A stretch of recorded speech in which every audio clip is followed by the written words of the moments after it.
Halo, assalamualaikum warahmatullahi wabarakatuh. Selamat datang lagi di channel saya Crypto Pogul. Senang sekali bisa memberikan informasi edukasi kepada teman-teman semua melalui channel ini.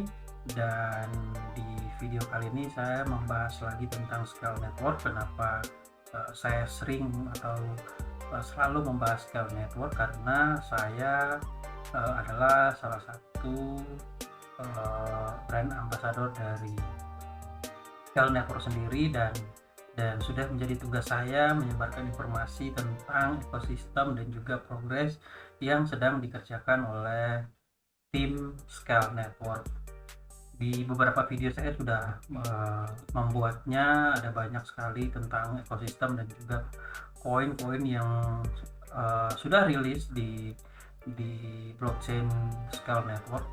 Dan harapan terbesar saya, ekosistem yang dimuat oleh atau yang dikerjakan oleh tim Scale akan menjadi besar, sebesar Binance mungkin, atau Ethereum. Tetap karena kedepannya di next altcoin season mungkin layer 2 akan menjadi circle tersendiri di antara altcoin season, karena untuk layer 1 sendiri itu sudah paten di dominasi oleh Ethereum, dan layer 2 masih memiliki banyak kesempatan, dan masih ada banyak progres yang harus dikerjakan oleh IT engineering dari Scale Network. Nah, untuk memenuhi semua kebutuhan Web3 kedepannya, itu memiliki beberapa poin-poin yang harus dipenuhi agar kebutuhan Web3 terpenuhi dan melebihi dari Web2, seperti halnya yang sudah ditulis oleh co-founder dan juga CEO Jack O'Halloran, CEO Scale. Dia menulis dengan judul hierarki kebutuhan Web3. Untuk kebutuhan Web3 sendiri itu, dia di sini memiliki beberapa catatan penting yang harus diakomodir oleh teknologi. Yang pertama itu aksesibilitas, yang kedua itu desentralisasi, yang ketiga itu kinerja, yang keempat penerimaan masyarakat, dan yang terakhir itu adalah keamanan. Nah, di sini poin-poin ini menurut saya harus diimbangi dengan teknologi yang ditawarkan oleh Scale Network, dan Scale Network sendiri sejauh ini mampu berada lebih unggul daripada blockchain-blockchain yang lain, dan lebih dominan dari segi kecepatan dan juga banyaknya blockchain yang berada di jaringannya. Kalau misalkan kita berbicara dengan Ethereum, itu hanya memiliki satu blockchain, dan juga Polkadot, BNB itu mereka hanya memiliki satu blockchain, dan itu akan sangat sesak jika kebutuhan Web3 ke depannya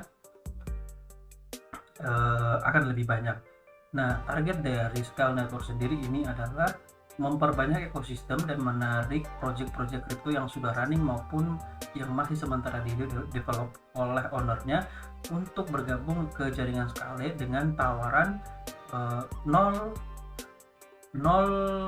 dengan tawaran biaya gas 0 rupiah, dan juga kecepatan, dan juga blockchain yang sudah di-create nantinya oleh tim IT dari Scale Network. Jadi tidak bakalan mengganggu jaringan utama yang dibuat oleh Scale Network sendiri. Dan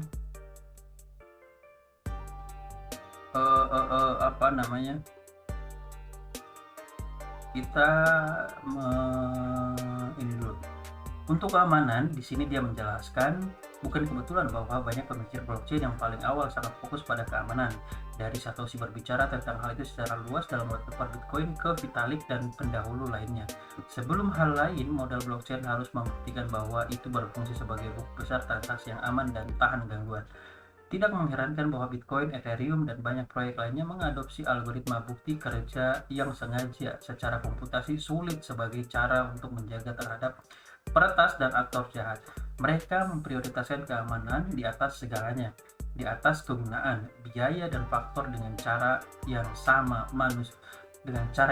Manusia memprioritaskan pengamanan makanan dan tempat tinggal sebelum mengkhawatirkan konsep-konsep seperti cinta dan harga diri.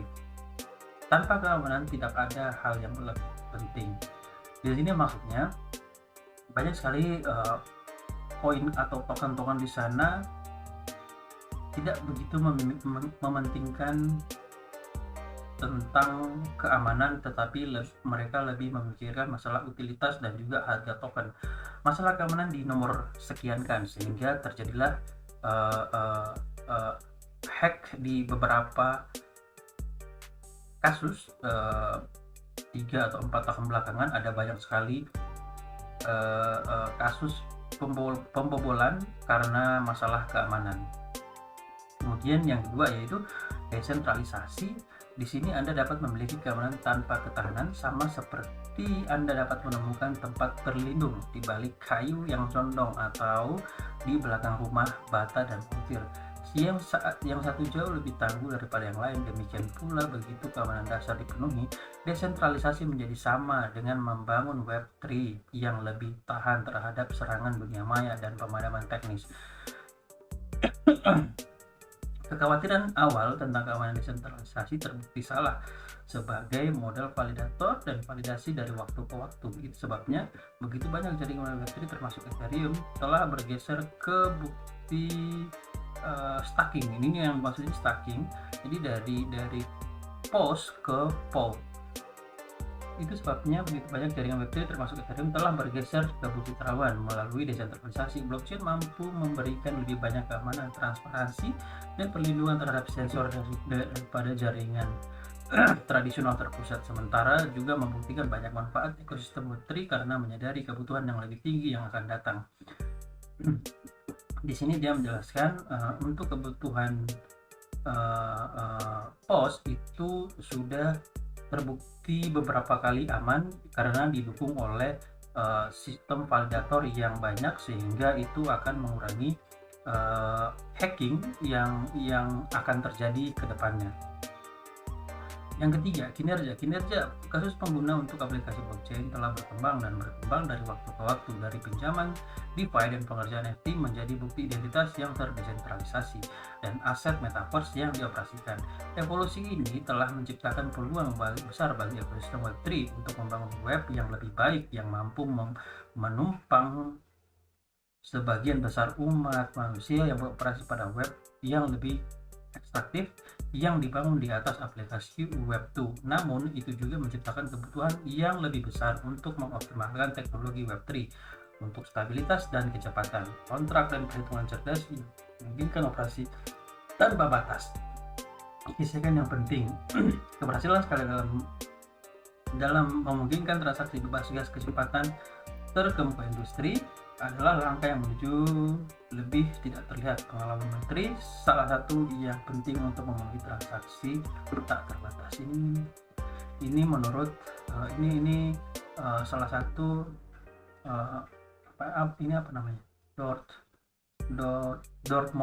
Dortmund ini adalah salah satu asosiasi tentang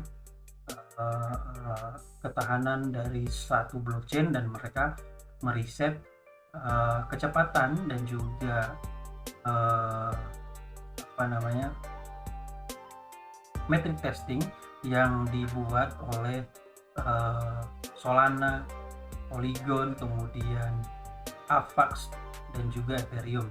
Di sini skala lebih unggul daripada mereka semua, yang dimana untuk kecepatan dari scale sendiri itu 397 transaksi per second itu per blockchain. Jadi semakin banyak blockchain yang berada di dalam jaringan Scale itu kecepatannya dari 397 itu berkali 2. Misalkan dia punya 1, berarti tinggal kita kalikan 2 aja. Jadi maksud saya itu setiap project yang bakalan gabung di Scale itu kecepatan akan bakalan meningkat. Kemudian dari blockchain metric testing itu, ini maksudnya dari segi kecepatan dalam hal bukan transaksi, mengkonfirmasi transaksi itu 1,46 second untuk Scale network. Di sini yang paling lama adalah Ethereum, dia harus memiliki paling lama itu 17 menit, apalagi kalau di hari-hari padatnya orang bertransaksi. NIR itu 4,6. Kalau di sini NIR itu berada di 86 TPS, jauh di atas dari Scale network, 5 kali dari atas, dan 5 kali dari Scale network. Kita lanjut kebutuhan 4. Yang keempat, seruan sosialisasi untuk blockchain yang ramah lingkungan dan patuh secara hukum telah terjadi bersamaan dengan seruan untuk kinerja yang lebih besar pada jaringan blockchain, dan keduanya terkait erat karena blockchain membuktikan kemampuan mereka untuk memproses jumlah transaksi dalam skala besar. Mereka juga harus membuktikan bahwa mereka dapat melakukan secara etis sebagai tantangan eksistensial, karena gagal melakukan dapat menyebabkan masyarakat publik menolak blockchain sama sekali.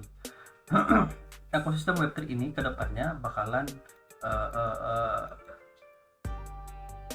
lebih terarah, karena dari segi masyarakat global itu hari-hari memegang handphone, hari-hari memegang laptop atau PC, dan Web3 pasti ada di situ. Untuk menjawab semuanya, Scale sudah mampu atau sudah siap untuk menjangkau ekosistem dari Web3 itu.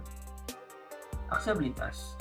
Puncak dari memenuhi kebutuhan manusia adalah akuilitas diri yang dia gambarkan sebagai pencapaian potensi penuh seorang untuk Web3. Aktualisasi diri itu berasal dari internet yang sepenuhnya terintegrasi tanpa cacat, yang dapat berhasil dari atas keseluruhan umat manusia. Untuk sampai di sana, Anda harus memenuhi semua kebutuhan sebelumnya, mulai dari keamanan, desentralisasi hingga kinerja dan permainan masyarakat. Namun Anda juga membutuhkan ekosistem Web3 yang dioptimalkan untuk pengalaman pengguna, kemudahan penggunaan, dan biaya. Bahkan dengan manfaat yang signifikan, Web3 akan terus berjuang untuk menarik sebagian besar pengguna internet jika lebih rumit dan sulit dioperasikan. Jadi memang untuk Web3 sendiri ini dia lebih mudah daripada Web2 dan mudah diakses daripada Web2. Semua orang bisa mengakses dan semua orang bisa menerima keberadaan dari Web3. Mau tidak mau, kita bakalan perlahan-lahan beralih dari Web2 ke Web3. Itu dia 5 hierarki yang menurut CEO Jack O'Halloran selaku co-founder dan juga CEO Scale Network, dan ini bisa membuka pikiran kita tentang Web3 dan juga apa itu tantangan yang harus kita jawab mengenai Web3 ke depannya, dan bagaimana itu Web3 akan berada di sekitar kita pada saat waktunya tiba. Mungkin saat sekarang belum begitu berefek untuk Web3, tetapi masih kebanyakan didominan oleh Web2. Oke, saya cukupkan sekian dulu video singkat mengenai Scale Network dengan hierarki dari Web3. Kita berjumpa lagi di video saya dengan tema dan juga konten yang berbeda. Terima kasih sudah menonton. Wassalamualaikum warahmatullahi wabarakatuh.